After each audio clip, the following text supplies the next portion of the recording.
kendi eserlerimizle devam ediyoruz. Efendim tüm başkanlarımızı buraya davet ediyorum, buraya bekliyorum.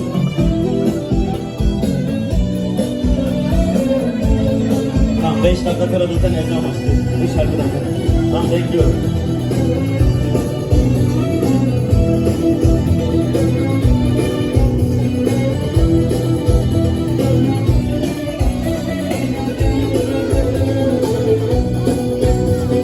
Erzurum çok şahanedir, her köşesi cennettir.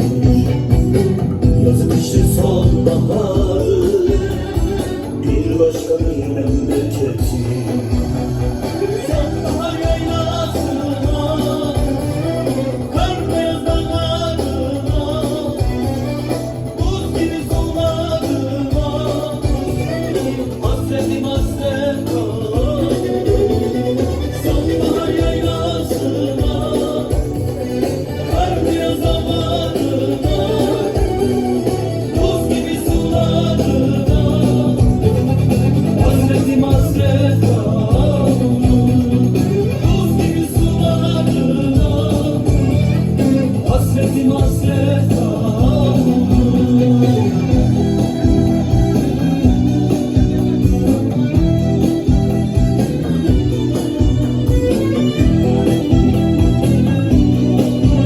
Ablalar şöyle gelip oturun.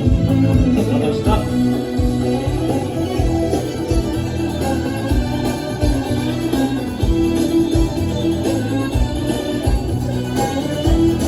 Ablalar oturun.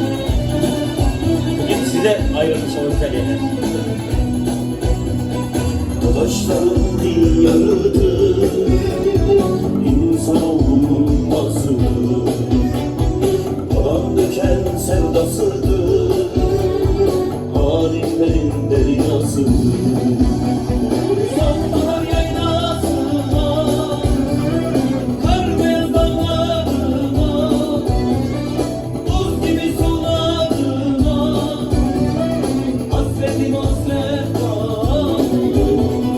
Sonbahar yaylasına, kar beyaz dağlarına, buz gibi sularına, hasretim hasret kal. Buz gibi sularına, hasretim hasret kal.